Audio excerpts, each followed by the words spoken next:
2016, Fonte Vital, Família Uelo, ritmo e poesia.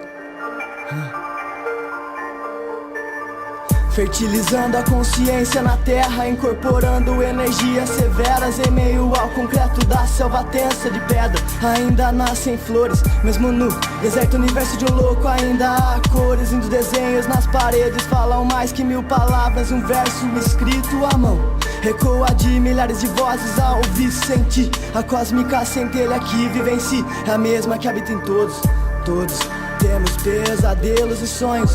Todos somos sábios e loucos, crescendo, vivendo, envelhecendo, ganhando, perdendo no mesmo jogo. Muito é pouco, sufoco, tá osso. Retida, saída, mentes corrompidas na contrapartida. Trancaram a trava, deixando a luz escondida. Sensata quem ama a vida, prova cultiva, reativa, reaviva. Toda energia pura e limpa, contida, dá um som divina do eu. Você faz parte de Deus, mano. Milhares de portas, a qual entrar, mais uma só pra sair. A chave do coração que possa sentir, sinto a nação no peito, temperamento denso. Navega ao puro mistério, em andamento, absorva das informações o conhecimento. Sim, não é questão de crença não, é para a libertação na transcendência consciencial, multidimensional. Nossa existência trabalha a magia, me contagia, as cores combinam, linda floresta, medicina. Voltando a brilhar, já foi encontrado o mapa, o pergaminho sagrado, achado na alma, calma, campos vibracionais alados, guardiões das matas.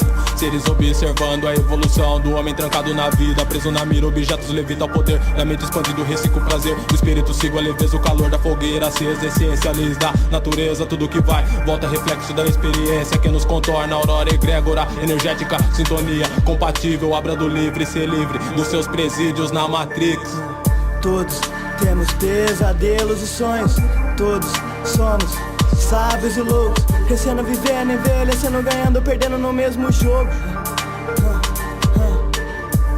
Todos temos pesadelos e sonhos, todos somos sábios e loucos, crescendo, vivendo, envelhecendo, ganhando, perdendo no mesmo jogo, mano.